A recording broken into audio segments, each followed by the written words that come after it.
இன்றைக்கி ரோட் கடை ஸ்டைலில் மசாலா சுண்டல் தான் வந்து ரெடி பண்ண போகிறோம். இதுவே வந்து ஃபஸ்ட் டைம் நான் பண்ணுறேன்.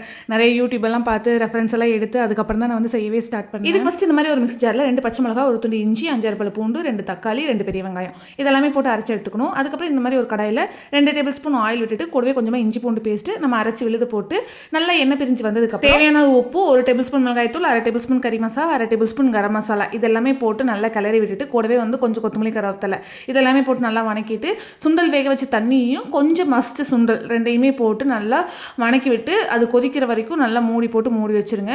நல்லா கொதிச்சதுக்கப்புறம் நம்ம வேக வச்சிருக்கிற மஞ்சள் சுண்டலையும் போட்டு அதையும் ஒரு 10 நிமிஷம் சிம்மில் வச்சு நல்லா ரொம்ப லிக்விடாகவும் இருக்கக்கூடாது, ரொம்ப கெட்டியாகவும் இருக்கக்கூடாது. இந்த கன்சிஸ்டன்சியில் இருந்தால் போதும். அடுப்பு ஆஃப் பண்ணி இறக்கிருங்க. அவ்வளோதான், நம்மளோட மசாலா சுண்டல் வந்து சூப்பராக ரெடி ஆகிடுச்சு. இந்த மஞ்சள் பட்டாணியை வந்து நேற்று நைட்டே நான் ஊற போட்டுட்டேன். மார்னிங் குக்கரில் ஆட் பண்ணிட்டு கொஞ்சமாக உப்பு, மஞ்சள் தூள், அதுக்கப்புறம் மூழ்கிற அளவுக்கு தண்ணி ஊற்றி ஒரு 5 விசில் விட்டு எடுத்து மசாலா சுண்டல் வந்து சூப்பராக ரெடி ஆகிடுச்சு. ஃபர்ஸ்ட் டைம் பண்ணுறேன், ஆனால் டேஸ்ட் செம்மையாக இருந்தது. கண்டிப்பாக இதே மாதிரி மசாலா சுண்டல் நீங்களும் வீட்டில் ட்ரை பண்ணி பாருங்கள்.